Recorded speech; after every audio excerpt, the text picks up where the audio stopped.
Good morning. My name is Dr. Khadija Bitupay, your respiratory student intern for today. And for today, I'm going to assess you for your lungs and thorax assessment. This will involve observing, touching, tapping, and listening to your chest po. It will not be painful. It will help us understand and how will your lungs are working. Is it okay po, ma'am? Yes. Okay. May I know your name, ma'am? I am Jolly Jane Diche, GH po? 19 years old. 19 years old.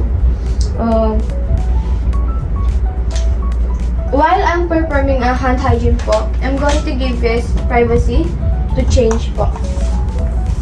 After identifying my patients and introducing myself to my patients and doing hand hygiene, I'm going to ask simple details to my patients. So, may I ask you a simple question? Do you have a family history of lungs problems such as asthma, TB, or cancer? None po. None. Do you have any allergy po? None. None. Have you ever been diagnosed with tuberculosis? No po. No. Do you smoke or are you exposed to occupational hazard like dust or fumes? No po. None. Are you taking any medications? Nothing po. None.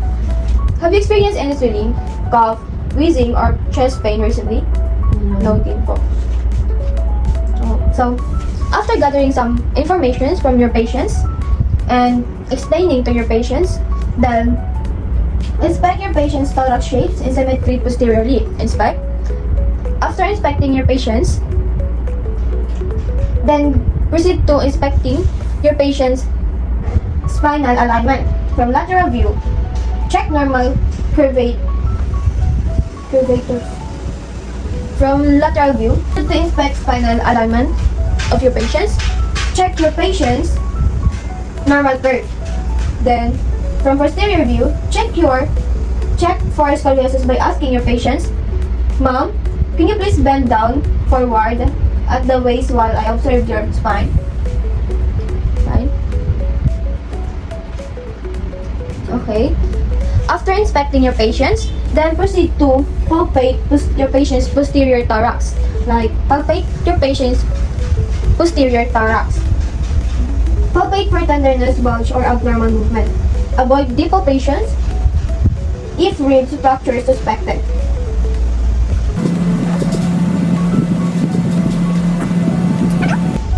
After that, check the temperatures. Quickly check temperatures and skin integrity of your patients.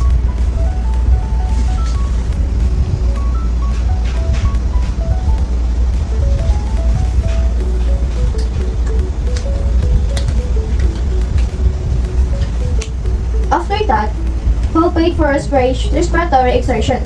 Place your both palm over lower thorax, thumbs near spine, fingers laterally. Ask your patients to take a deep breath.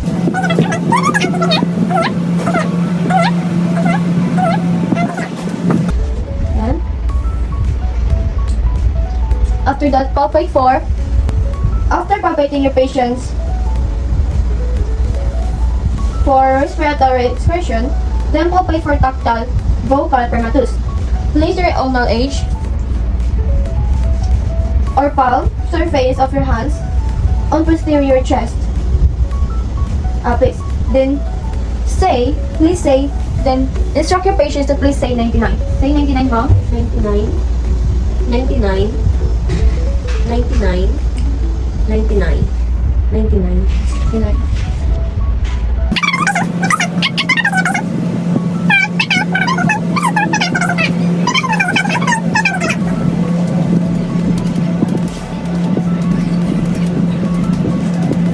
After percussing your patient's thorax, then move to percuss for diaphragmatic exertions. Ask your patients to exhale in hold breath. Percuss downward from resonance to dullness mark level. After percussing your patient's thorax, then proceed to percuss your patient's diaphragmatic exertions. Ask your patients to exhale and hold breath. Percuss downward from resonance to dullness. Okay, ma'am. Can you please inhale? And exhale, and inhale po, then exhale and hold your breath.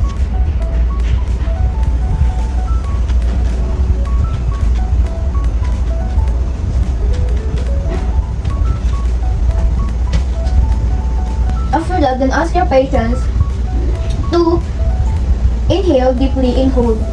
Percuss downward again, mark level. Okay, ma'am, can you please inhale? Then, inhale deeply and hold po.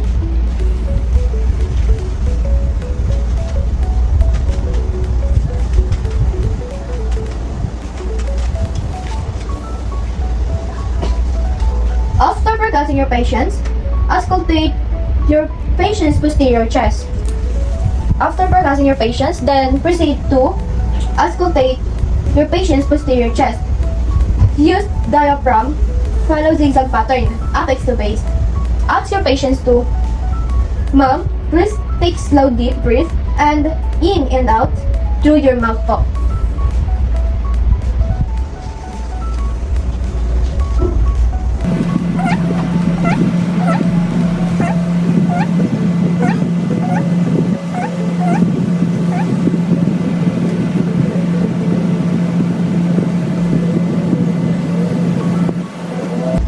After assessing your patient's posterior, then proceed to anterior. Ma'am, can you please inspect for breathing pattern.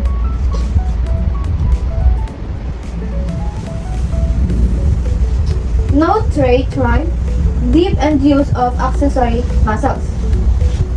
Inspect costal angle of ribs, insertions. For inspecting your patients, then proceed to palpate your patient's anterior chest for tenderness, temperature, lungs, or deformities.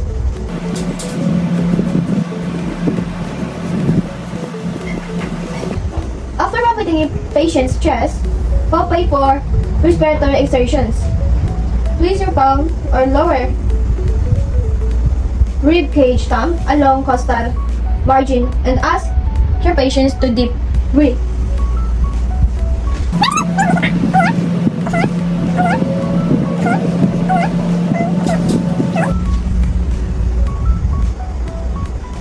After palpating your patients, then move to palpate tactile parameters your patients.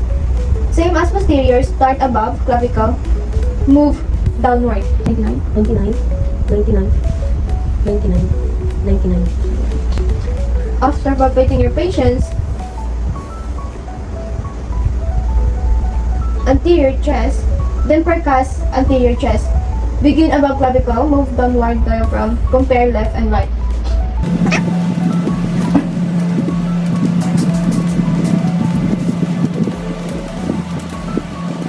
After percussing anterior chest of your patients, then move to auscultate your patient's trachea. After auscultating your patient's trachea, then move to auscultating your patient's chest. Follow same zigzag sequence or percussions. Listen to full inspirations and expirations at each site.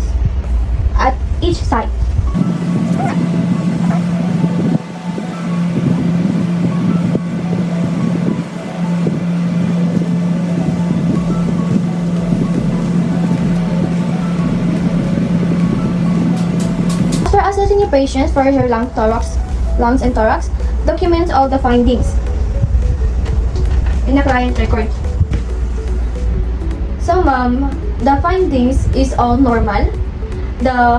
Your thorax is symmetrical with an anterior posterior to transverse ratio of 1.2. Chest expansion is equal bilateral.